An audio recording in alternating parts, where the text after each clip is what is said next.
January 2025 was crazy, to say the least. Rashford and Marco Asensio sensationally moved to Aston Villa. Man City spent more than the entire continent, together with Greenland, Iceland and the Faroe Islands combined, while Neymar returned to his boyhood club. However, it would have been even crazier if we had witnessed one of these 6 transfers that were on the verge of being completed, but collapsed.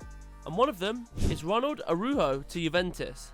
Bianconeri have been hit hard by injuries to key defenders this season, with Gleison Bremer and Yohan Cabral both suffering cruciate ligament ruptures. As a result, Juve were eager to upgrade over the winter, with the Uruguayan beast their top priority.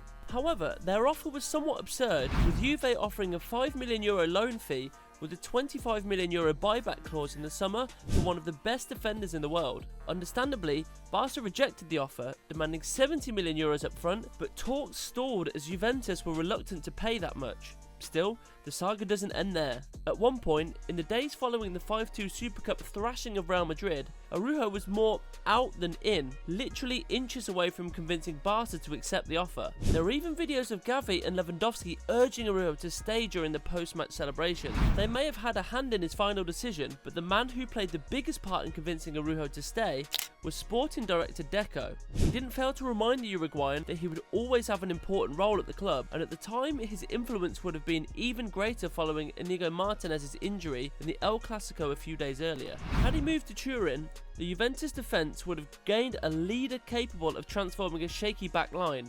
Araujo's versatility, he can play at centre-back or right-back, would have changed Thiago Motta's tactic, potentially altering the Serie A title race. For Barca, losing him midway through the season could have derailed their La Liga challenge. All in all, it would definitely have been one of those shockers of 2025. A man with a similar fate like Araujo was Marcus Rashford. Just imagine Rashford revitalising Barcelona's attack in mid-season. His pace and versatility could have given Hansi Flick a lot more variety and options, rotating with Rafinha, easing Lamine Yamal's workload, and even deputising for an ageing Lewandowski. Rashford may be at the lowest point of his career, but don't forget he could literally play anywhere in attack. He would have been a golden acquisition for Barca, and was this close to moving until it fell through. Reportedly, Rashford had been waiting for more than 3 weeks for the Catalans to sort out their finances and make room for his hefty £300,000 a week wages. Interestingly, do you know what made the deal fall through? That goal by Eric Garcia against Benfica, which helped Barca come from 4-2 down to win 5-4 in the Champions League. According to Spanish reports, Hansi Flick has realised Eric's importance to the team as a squad player and has decided to keep him until the end of the season. That, in turn, didn't help Barca financially, and in the end, Rashford's patience materialised in a move to Aston Villa.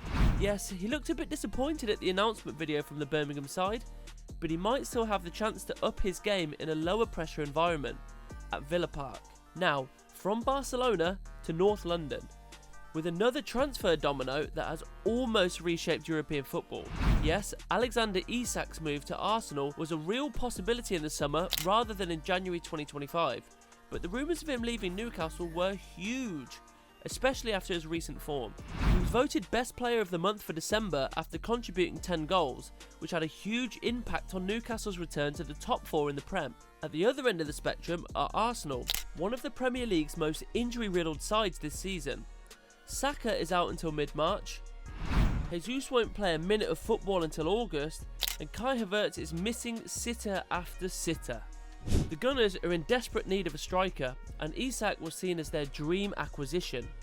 Tactically, Isak's hybrid number 9 role could have redefined Arsenal's build-up, while his arrival could have forced rivals like City and Liverpool to overspend on strikers so they could match Arsenal's firepower. But more crucially, a €150+ million deal would have shattered financial norms, proving that even post-FFP, elite clubs still chase unbuyable stars. Even without any real possibility of him swapping St James's Park for the Emirates Stadium, Isak remains a lucid dream for Mikel Arteta, and probably every Arsenal fan out there. And nobody's judging them. The Swede is easily one of the best strikers in the world this season, and certainly the best Scandinavian. Sorry Haaland, but things evolve pretty quickly in football. Now, a transfer that would have certainly broken the internet is Kaoru Mitoma's move to Al Nassr. Yes, if you ask Brighton, a deal was never even close to being completed. But the big question is, why? How on earth would you turn down a €95 million offer for Kaoru Mitoma. I mean, he's a fantastic dribbler, great wide playmaker, shooting, passing, good in every aspect of the game. All in all, Mitoma is a pretty decent winger by today's standards, but he's nowhere near world class, and the stats show it. In his best season in the Premier League, Mitoma had 12 goal contributions in 33 games, and that was 2 seasons ago. In 2024-25, he is on 8, having played in every Premier League game of the season so far. And you're turning down almost €100 million for him. Have you heard anything crazier? However, what do we mean by change football? Well, if Mitoma had moved to Saudi Arabia for €95 million, he would have become the most expensive Asian footballer of all time by far. That record is currently held by Kim Min-jae, who cost Bayern Munich €50 million in 2023. Moreover, Mitoma would have comfortably seated 18th for the most expensive transfer of all time, just behind Cristiano Ronaldo's move to Juventus in 2018. And before we get to the blockbuster failed transfer of the winter, let's talk about an interesting triangle we witnessed this January. By the way, if you're enjoying this so far, don't hesitate to support us by hitting the subscribe button so you can always keep up to date with the best football news presented in an entertaining and engaging way. So, when Kvaratskhelia left Napoli for PSG, the Serie A side were keen to replace him with a player who was at least as good as the Georgian, and they set their sights on Manchester United's Alejandro Garnacho. Yes, on paper, this would have been a fantastic signing for Napoli, as the Argentine would have strengthened their position in the Serie A title race. They currently sit top of the table, just 1 point ahead of Inter Milan. It's hard to say who is a better talent between Garnacho and Kvaratskhelia, but the Man United man certainly has more potential than what he's shown so far at Old Trafford. Tactically, Garnacho would have worked wonders for Antonio Conte, could have been a better asset to the Italian than for Ruben Amorim, who doesn't even see Garnacho as a starting winger for the Red Devils. His inverted runs from the left could have injected some balance into a stale attack, whilst his Premier League pedigree could have reshaped Serie A's reputation as a destination for rising stars. But why did the deal fall through after strong rumours of him going to Italy? Well, as you might have guessed, the obstacle here was again financial. According to reports, the deal was all sealed and done between Napoli and Garnacho. The next step was for Napoli to agree a fee with Man United. They made an offer of over €50 million, which was immediately rejected by the Red Devils, who wanted at least 60 to 70 million. A few hours later, it was reported that Garnacho now wanted a higher salary than the one he'd initially agreed with Napoli's representatives. This, in turn, took the deal from almost done to completely unachievable, especially after Napoli's sporting director Giovanni Manna described Man United's demands as unjustifiable. But you know what else could be considered unjustifiable?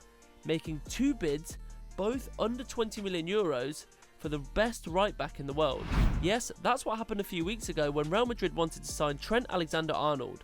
Of course, President Florentino Perez is notorious for his bargaining, but this time he dropped well below the bar, even for a player with 6 months left on his contract. At the end of the day, you want one of the best players in the world, and that comes at a price. Yes, Trent could be a free agent in the summer, but those 6 months could literally work wonders for Madrid, especially with their entire backline injured, including Dani Carvajal. But how would he change Real Madrid? Well, the answer is pretty straightforward. Trent is a generational wide playmaker with the potential to become the best fullback in history. Inch-perfect crosses from the wing, the ability to play as an inverted fullback, tucking inside the midfield, overlapping on the wing, a set-piece master, and a great relationship with Jude Bellingham. All of this would have come to the Bernabeu. But the story here will evolve in the coming weeks, as he's not expected to renew his contract with Liverpool, which would 99% mean a move to Madrid on a free transfer in the summer. Now, before we finish, which of these failed transfers do you want to become a reality in the near future? Let us know in the comments below. Also, don't forget to like and subscribe to Blue Card for more interesting content, and check out our analysis on why underdog teams like Aston Villa, Newcastle and Nottingham Forest are lighting up the Premier League out of nowhere. I'll catch you there.